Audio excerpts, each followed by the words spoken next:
வணக்கம். ஆகாஷ்வாணி புதுச்சேரி செய்திச் சுருக்கம் வாசிப்பவர் ஆதவன்.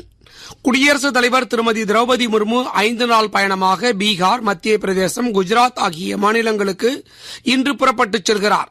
முதலாவதாக இன்று பீகார் செல்லும் அவர் பாட்னாவில் உள்ள மருத்துவக் கல்லூரியின் 100ஆண்டு விழாவில் பங்கேற்கிறார். பின்னர் மத்திய பிரதேசம் செல்லும் அவர் சத்தர்பூரில் ஏற்பாடு செய்யப்பட்டுள்ள மாபெரும் திருமண நிகழ்ச்சியில் பங்கேற்கிறார். நாளை மறுநாள் குஜராத் செல்லும் குடியரசுத் தலைவர் அகமதாபாத்தில் உள்ள தேசிய ஆடை வடிவமைப்பு நிறுவனத்தின் 44வது பட்டமளிப்பு விழா உள்ளிட்ட பல்வேறு நிகழ்வுகளில் பங்கேற்கிறார். உத்தரப்பிரதேசத்தில் பிரயாக்ராஜில் நடைபெற்று வரும் மகா கும்பமேளா நாளையுடன் நிறைவடைகிறது. மகா சிவராத்திரியை ஒட்டி ஏராளமான பக்தர்கள் திரிவேணி சங்கமத்தில் புனித நீராட வருகை தருவார்கள் என்று எதிர்பார்க்கப்படுகிறது. இதனை ஒட்டி அங்கு விரிவான பாதுகாப்பு ஏற்பாடுகள் செய்யப்பட்டுள்ளது.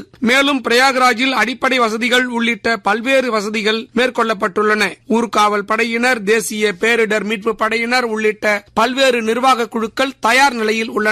புதுச்சேரி வில்லியனூர் தொகுதியின் வளர்ச்சிப் பணிகளை எதிர்க்கட்சித் தலைவர் சிவா முன்னிலையில் மாவட்ட ஆட்சியர் திரு குலோத்துங்கன் ஆய்வு செய்தார். இந்த ஆய்வின் போது வில்லியனூர் பஞ்சாயத்து ஆணையர் திரு ரமேஷ், வட்டாட்சியர் திரு சேகர் உள்ளிட்ட பலரும் உடனிருந்தனர். புதுச்சேரி மகிழா காங்கிரஸ் தலைவி நியமனத்தை கண்டித்து நிர்வாகிகள் உண்ணாவிரத போராட்டம் மேற்கொண்டதை தொடர்ந்து மகிழா காங்கிரசின் செயல்பாடுகளில் அமைதி நிலை திரும்ப உரிய நடவடிக்கை எடுக்கப்பட வேண்டும் என மாநில காங்கிரஸ் தலைவரும் பாராளுமன்ற உறுப்பினருமான திரு வைத்தியலிங்கம் அகில இந்திய மகளிர் அணி காங்கிரஸ் தலைவி அல்கா ரம்பாவுக்கு கடிதம் எழுதியுள்ளார். ஜெர்மன் ஓபன் பேட்மிண்டன் போட்டி இன்று தொடங்குகிறது.